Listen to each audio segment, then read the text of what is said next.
પરીક્ષાના દિવસે શું કરવું? પરીક્ષાના દિવસે આ વાતો જરૂર ધ્યાનમાં રાખજો, તેથી પેપર વધુ સારું જઈ શકે.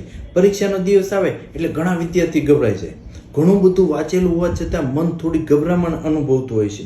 પણ સાચી વાત એ છે કે પરીક્ષાના દિવસે ગભરાશો નહીં, સમજદારીથી કામ લેશો. સૌથી પહેલાં સવારે શાંતિથી ઉઠો, ઉઠતાની સાથે દોડધામ શરૂ ના કરો. બીજું, પરીક્ષાના દિવસે કોઈ નવો પાઠ કે નવું પ્રકરણ શરૂ ના કરો. જે વાંચેલું છે એનું જ પુનરાવર્તન કરો.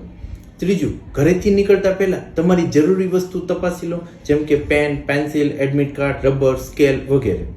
ચોથી મહત્વની વાત, ખાલી પેટે પરીક્ષા આપવા ના જશો. હળવો કે ફ્રેશ નાસ્તો જરૂર કરો, કારણ કે સારો ખોરાક મગજને શાંતિ અને શક્તિ આપે છે. પાંચમું, પરીક્ષા કેન્દ્ર પર થોડુંક વહેલું પહોંચો. છેલ્લી ક્ષણની ઉતાવળ મન પર વધુ ભાર મૂકે છે. જ્યારે પ્રશ્નપત્ર હાથમાં આવે ત્યારે ઉતાવળમાં લખવાનું શરૂ ના કરો.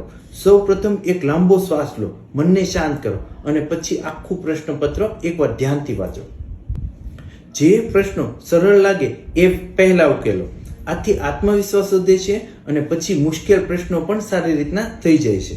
એક જ પ્રશ્નમાં વધારે સમય બગાડશો નહીં. સમયનું યોગ્ય આયોજન રાખો અને છેલ્લી 5 થી 10 મિનિટ તમારા જવાબો ફરી તપાસવા માટે રાખો. યાદ રાખજો, પરીક્ષા માત્ર મહેનત જ નહીં, પણ શાંતિ, સમજદારી અને આત્મવિશ્વાસ પણ એટલા જ જરૂરી છે.